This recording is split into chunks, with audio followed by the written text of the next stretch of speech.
আমাদের ভালো লাগাতে সকলকে অনেক অনেক অনেক স্বাগত জানিয়ে আমার আজকের গল্প আরম্ভ করছি। আজকের গল্প ফিরে পাওয়া। গল্পটি তাহলে শুরু করি। আমি ডক্টর উজান রায়। বাঁকুড়া মেডিকেল কলেজ হাসপাতাল থেকে আমার বদলি হলো শিলিগুড়ির মেডিকেল কলেজ হাসপাতালে। তল্পিতল্পা গুটিয়ে চললাম শিলিগুড়ির উদ্দেশ্যে। বিয়ে আমি করিনি, আর করার ইচ্ছাও নেই। আমার কাজ নিয়ে বেশ আছি। প্লেনের চাকা বাগডোগরা এয়ারপোর্টে রানওয়ে ছুঁতেই 21 বছর আগের সেই স্মৃতি চোখ ভিজিয়ে দিল। অসুস্থ বনুকে কলকাতায় নিয়ে যাবার জন্য এই এয়ারপোর্টে এসেছিলাম 21 বছর আগে। তারপর এই এলাম। এয়ারপোর্ট থেকে বেরিয়ে দেখি প্ল্যাকার্ড হাতে একজন দাঁড়িয়ে আছে। আমি এগিয়ে নিজের পরিচয় দিতেই সে গাড়ির দরজা খুলে দিল। গাড়ি চলতে লাগলো, সাথে আমার স্মৃতিও। 21 বছর কম সময় নয়। আমার জন্ম জলপাইগুড়িতে। ডুয়ার্সের মালবাজারে ছিল আমাদের বাড়ি। বাবা ছিলেন একটা চা বাগানের ম্যানেজার। যখন ইচ্ছে হতো বাবার সাথে চা বাগানে চলে যেতাম। প্রকৃতির মধ্যে বড় হওয়ার আনন্দই আলাদা। ডুয়ার্সের নদী, গাছপালা, পশু পাখি সব আমার বন্ধু হয়ে উঠেছিল। ঘরে আমার মন টিকত না। মা বলতো আমি নাকি বারমুখ। আমাদের পাড়া ও পাশাপাশি 2-3টে পাড়ার সবার সাথে আমার পরিচয় ছিল। কারো জিপসি ট্রেকারের পাশে বসে কখনো গরুমারা, কখনো বা জলদাপাড়া চলে যেতাম। সেখানে গাছের বুনো গন্ধ, পশু পাখি আমাকে ভীষণভাবে আকর্ষণ করত। এইভাবে এদিক ওদিক চলে যাওয়ার জন্য বাবার কাছে অনেক মার খেতে হয়েছে। সেই বারমুখও আমার হঠাৎ পরিবর্তন হলো যখন আমার মায়ের কোলে ছোট্ট একটা বোন এলো। আমি অবাক হয়ে দেখতাম, আমার মতো হাত, পা, মুখ সব আছে, কিন্তু সব ছোট ছোট। আমার তখন 7 বছর বয়স। স্কুল থেকে ফিরেই মাকে বলতাম বনুকে একটু আমার কোলে দিতে। কি সুন্দর ছিল আমার বনুটা। যত বড় হতে থাকলো ততই রূপসী হয়ে উঠতে লাগলো। ওর নাম ছিল জুঁই। জুঁই ফুলের মতোই স্নিগ্ধ সুন্দর ছিল আমার বনু। সবাই বাবা মাকে বলতো এই মেয়ে একদিন রাজরানী হবে। বাবা বলতেন আমি চাই আমার ছেলে মেয়ে দুটো লেখাপড়া শিখে নিজের পায়ে দাঁড়াক। সেভাবেই ওদের তৈরি করছি। প্রকৃতির নিয়মে আমরা বড় হয়ে উঠতে লাগলাম। আমি মেডিকেলে চান্স পেয়ে যখন শিলিগুড়ি চলে গেলাম, তখন বনু স্কুলে পড়ে। ছুটি ছাটাতে বাড়ি আসতাম। বনুও আমার আসার অপেক্ষায় থাকতো। আমি তখন সবে ইন্টার্নশিপটা শেষ করে বাড়ি এসেছি। বনুও বোর্ডের পরীক্ষা দিয়ে বসে আছে। আর কিছুদিন পর পরীক্ষার ফল প্রকাশ হবে।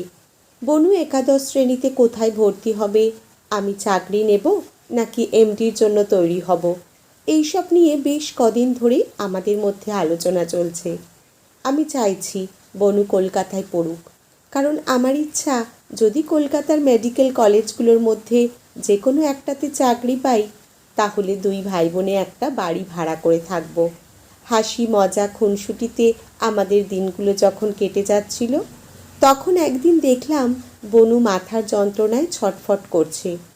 বনুকে জিজ্ঞেস করে জানলাম প্রায়ই ওর মাথার যন্ত্রণা হয়, তবে ওর মাথা ব্যথার ওষুধ খেলে ঠিক হয়ে যেত। কিন্তু বেশ কদিন ধরে ব্যথাটা খুব হচ্ছে। আমি বললাম তোর এতদিন মাথার যন্ত্রণা হচ্ছে আর আমায় জানানোর প্রয়োজন বোধ করিসনি? দাদার উপর তোর বিশ্বাস নেই?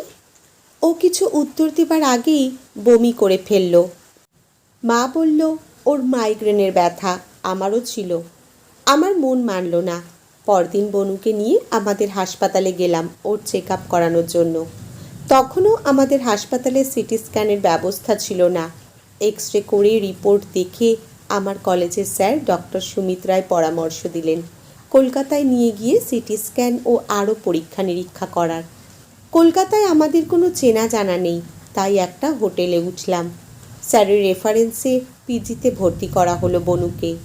সব রকম পরীক্ষা হলো। রেজাল্ট দেখে ভেঙে পড়লাম। ব্রেন টিউমার, এবং সেটা ম্যালিগন্যান্ট।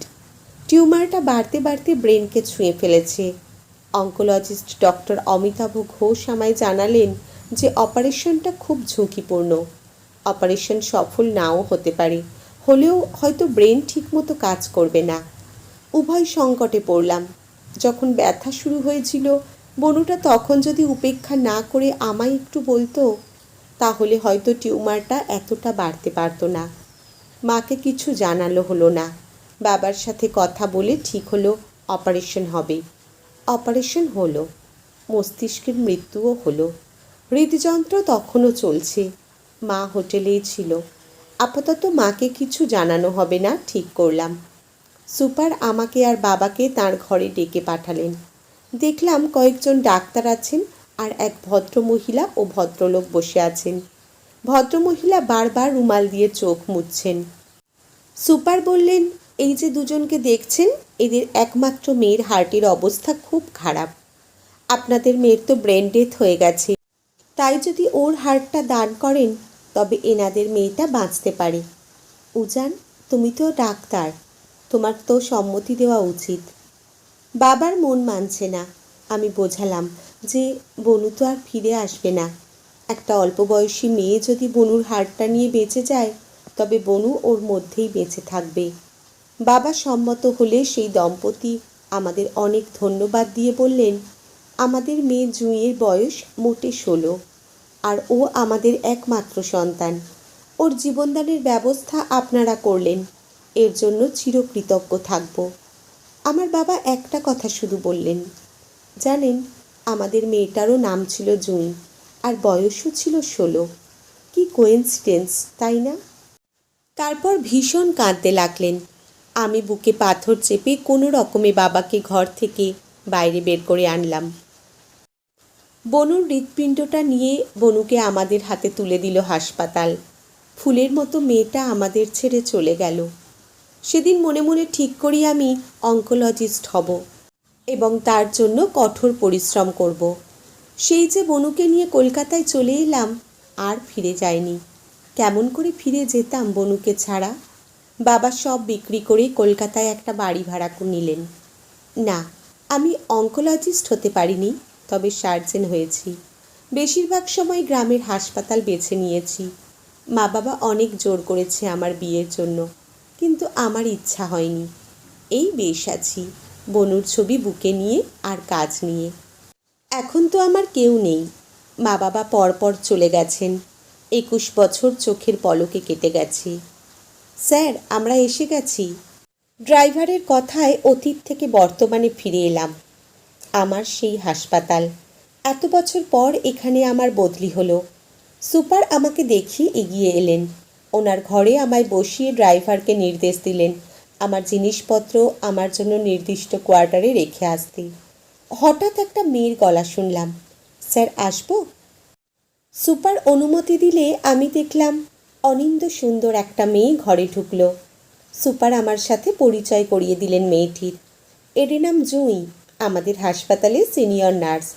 আর জুঁইকে বললেন, ইনি ডক্টর উজান রায়, আমাদের হাসপাতালে বদলি হয়ে এসেছেন।